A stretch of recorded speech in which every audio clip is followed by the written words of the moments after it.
In this video, we're going to cover a professional video podcasting setup that you can take on the road. As you can see, this is a different look than the normal studio I'm in. That's because I'm actually traveling this week, but I'm still doing video podcasts. So I brought my mirrorless camera, lighting, USB mic, and my laptop, and I'm going to be doing several video podcasts from the road. I want to show you the entire setup. And if you want to learn more about the studio I'm in right now, subscribe to the channel. We have a full tour coming of this video podcasting and music studio. So let's jump into it. All right, when you first walk into the studio, you can tell it's already set up for podcasting and video. We'll get into that in a second. You'll see sound treatment on the walls, plus a plush carpet right here on the floor, which really helps with the sound in this room.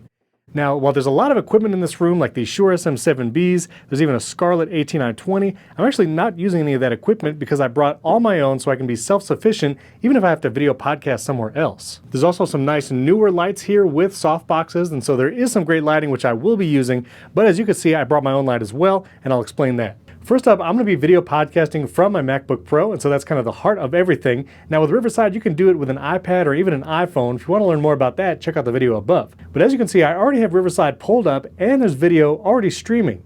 This video is actually coming from the mirrorless camera, which is my Sony a7 IV in webcam mode. You'll see here I have a USB-C cable connecting directly to my camera that actually keeps it charged so I don't have to worry about battery life on the camera, and is sending that video signal. It's 1080p video, but I can just use that one cable to connect it to my computer using Sony software utility, and I have that picture right here in Riverside. If you want to learn more about using a mirrorless camera as a webcam with Riverside, check out the video above. Like I said, I do have lighting. This is actually a battery-powered newer light. You can change the brightness and color temperature. So if I didn't have these studio lights above, I could just use this little square light and it'll actually do pretty good. So that's video and lighting. Now, if you don't have a mirrorless camera, you can of course use the built-in webcam on the computer, which is actually what's happening right now. Or if you have an iPhone and a MacBook, you can use what's called continuity camera. And you get these little mounts like this one from Belkin. You put your iPhone right here on the lid. I'd put mine there, but you know, I'm filming with it right now. And so you can use continuity camera, which is way better than the built-in webcams on your computer. If you want to learn more about continuity camera,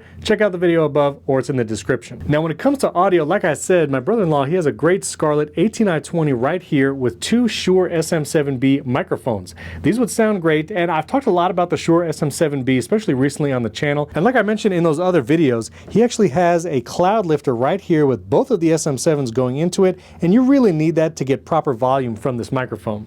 So during my video podcast, I will actually be using this SM7B with the Scarlett AT920. I'll put links to that audio interface and the Cloudlifter in the description.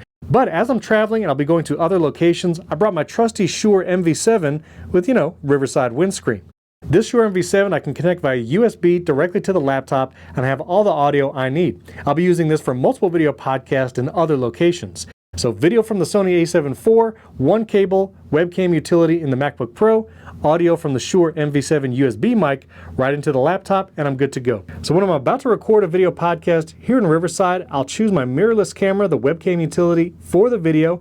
I'll choose my Shure MV7 as both my microphone and my audio output, and I'll select I am using headphones because I'll show you in a minute, I am. Here's the video from my Sony a7 IV right here in Riverside. Honestly, it looks great. It's going to be great for the video podcast I'll be doing. And as I mentioned before, we always recommend using wired headphones whenever you record with Riverside. It prevents echo rather than audio coming out of speakers. And with wired headphones, you can monitor your own audio when you record. That's why we recommend if you're using a USB microphone like the Shure MV7, you connect wired headphones to the microphone. This way you can hear both yourself and your remote guests. You'll see here I have the wired headphones connected to the MV7 and the USB cable going to the computer. For a stand, this is just a really inexpensive stand. This actually came with my ATR 2100X microphone, but you can get cheap stands like this on Amazon. We'll put links in the video description. And my wired earbuds, these are actually from Beyerdynamic, the Xelento series. A little overkill just for doing a video podcast, but there's also a built-in microphone on these headphones, so worst came to worst, I could also use those. But these are also discreet because they're earbud style, they sit right in the ear, and this is great for video podcasting. And so all of the gear that I brought, the MV7, the mirrorless camera, my MacBook Pro, all of that fit into my backpack, which is actually right over here. And I have a complete professional video podcasting setup that I can take with me anywhere I go. If you have questions about bringing a video podcast setup with you on the road, leave a comment below this video. We'd love to help you there and maybe answer it in a future video. And don't forget to subscribe to the channel. Lots of videos on the best USB mics to take with you when you travel, using your mirrorless camera as a webcam like I mentioned before, and a ton more. And then if you want to learn about building an entire home studio, if you really want to get into video podcasting, you should check out this video right here. It's pretty good.